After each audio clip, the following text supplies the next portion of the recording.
Saudações, eu sou Aldo de Queiroz e serei aqui para vocês na Escola Palatina, o professor de Geografia Física.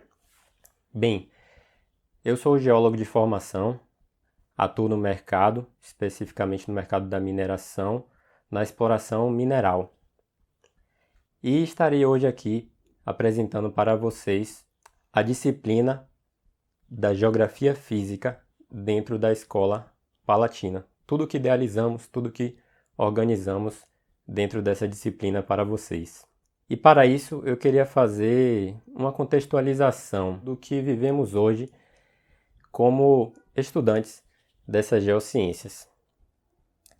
Nós somos filhos das gerações que lucraram muito com avanços tecnológicos, seja nas ciências exatas, seja nas ciências biológicas, na saúde, e especificamente também para nós, nas ciências naturais.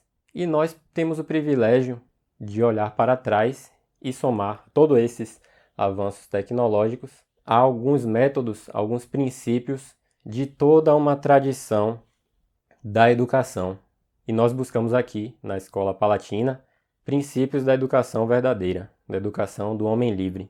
Então, alguns desses princípios eu poderia citar aqui para vocês, como o amor ao conhecimento, como a formação de um ser, de um indivíduo completo, não apenas a formação de um profissional ou de um técnico, mas como é que isso vai se encaixar dentro da geografia física, como é que isso vai se entrelaçar. E eu vou dar um exemplo aqui para vocês que devem estar curiosos em relação a isso. Bem, um princípio específico dentro da educação verdadeira é a contemplação do bom, do belo e do verdadeiro. E sendo nosso alvo de estudo na geografia física a Terra, nós podemos então contemplar as verdades naturais da Terra e isso poderá alimentar o nosso conhecimento, alimentar nosso amor à sabedoria, ao conhecimento e todo o nosso ser por completo.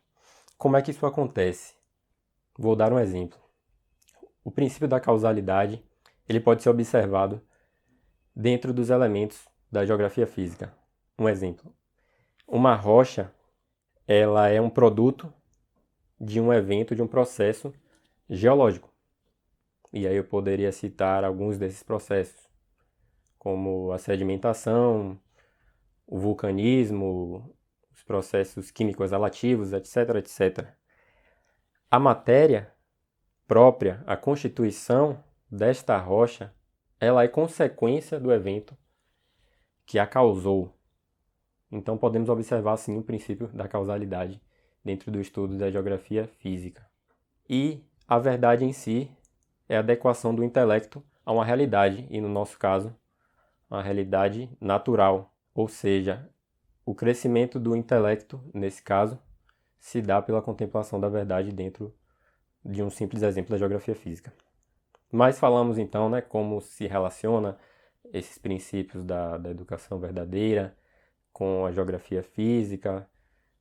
Tratamos um pouco disso nesse momento inicial dessa apresentação. Eu queria falar um pouco agora da geografia em si.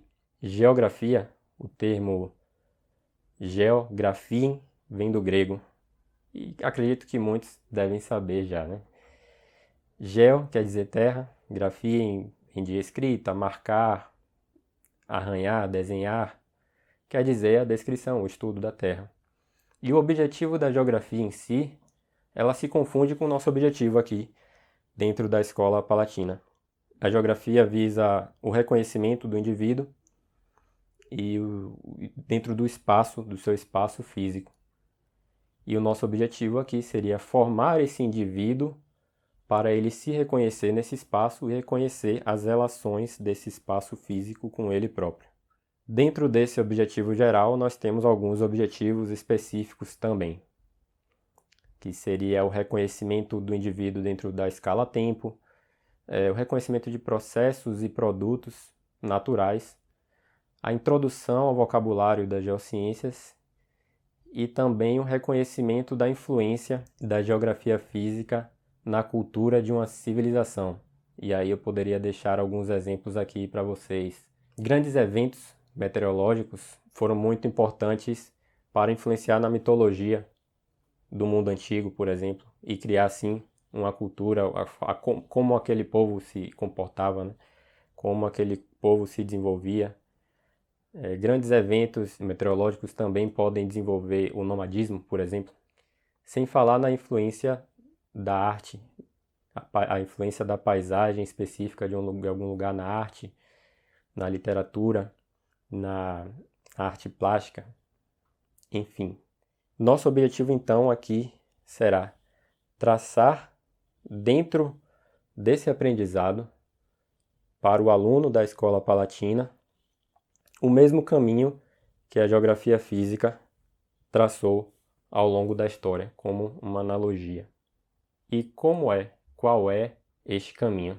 Este caminho se dá através da observação natural, da descrição e do reconhecimento de princípios naturais.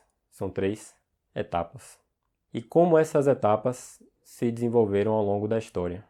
Vou colocar um ponto, fixar um ponto dentro da história de partida para nós traçarmos aqui nessa apresentação brevemente uma linha do tempo. Começando pelo primeiro produto cartográfico em 1300 anos antes de Cristo, na Babilônia, foi representado um produto cartográfico em um tijolo, curiosamente. Nós podemos pesquisar depois no Google o chamado mapa de Ga-Sur, nós podemos pesquisar depois. E a partir disso, toda uma tradição da geografia física ela foi construída.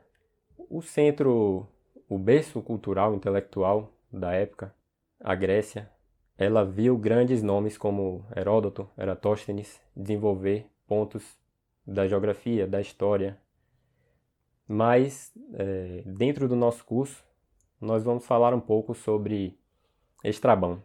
Estrabão nasceu antes de Cristo, no ano 64 antes de Cristo, e foi uma personalidade em que, na sua juventude, ele pôde fazer diversas viagens e pôde misturar essa experiência que ele teve com a sua, com os seus talentos, com seus dons científicos profissionais. Ou seja, ele desenvolveu a descrição do mundo antigo, da região que se conhecia como mundo antigo, o Mediterrâneo, a Ibéria, o Egito, o que se tem hoje como Turquia, o Oriente Médio.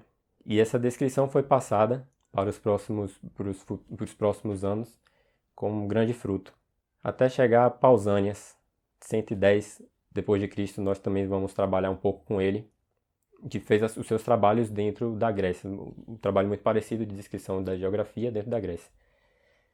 Dentro desses pontos, dentro desses estudos, vários pontos eram tratados, inclusive já se falava de recursos minerais, recursos econômicos, dentre outros. O que nós podemos absorver desses exemplos é como essa experiência de construção da ciência, da observação, da descrição, como nós falamos, ela se relaciona com o caráter de cada um, se relaciona com a construção da individualidade desses dois. E é isso que nós queremos trazer aqui também dentro da Escola Palatina. Não ser uma mera aula de introdução para falar, apenas citar um nome e deixar passar batido, mas experienciar um pouco de como essas personalidades absorviam isso para a sua própria construção individual. Ok? Esses descritos foram muito importantes e precisos. Inclusive, os descritos de Pausânias, eles foram atestados depois por escavações arqueológicas por métodos modernos da nossa era. Pulando um pouco nesse processo histórico e passando agora para a geografia moderna, nós podemos citar Alexander von Humboldt e perceber alguns paralelos do que se chamava dos filósofos naturais, os naturalistas do século XVII e XVIII, com os filósofos antigos. As suas semelhanças, eles se tratavam de diversos temas, áreas do conhecimento, mas a diferença é que os filósofos naturais do século XVII e XVIII se especializavam na filosofia natural. Então, Alexander von Humboldt desenvolveu trabalhos dentro da fauna, dentro da biogeografia, dentro das correntes marítimas, entre outros. Só que os filósofos naturalistas, lucraram de alguns avanços, como as grandes navegações. Então eles puderam fazer correlações dos dados que se tinha do antigo continente, da Europa, com agora o novo continente, as Américas. Daí podemos citar também James Hutton, podemos citar também passar por Nicholas Steno, que foram grandes pais da geologia e deixaram princípios que até hoje são utilizados, que são base de diversas áreas, diversos subtópicos dentro da geologia. E chegamos no mundo de hoje. Eu poderia citar que a nossa era dentro das ciências, das geociências, é a era das grandes teorias. E aí poderia trazer aqui a teoria de placas tectônicas, que veio da teoria da deriva continental. E por que essa era, eu chamo com esse nome, porque essa era tem essa grande importância por causa dessas grandes teorias? Porque o estudante das geociências, hoje, ele vive um grande dilema, ele corre um grande risco. No momento que ele fizer esse processo de observação e descrição no campo, ele pode estar enviesado com algumas teorias que ele traz da escola ou da sala de aula. Ou seja, no momento em que é necessário fazer uma observação natural e uma descrição, ele pode estar enviesado com alguns pontos dessas teorias e essa observação não ser tão natural assim, já que essas teorias são modelos feitos pelo próprio homem, de forma que não contemplam, não conseguem contemplar, obviamente, toda a realidade. Então é necessário ter esse cuidado e também a compreensão de que as teorias e os modelos são bons. Elas nos dão muitos resultados, nos deram muitos resultados bons, mas que é necessário ter esse cuidado em todo esse processo, tanto para a ciência como para a construção do indivíduo.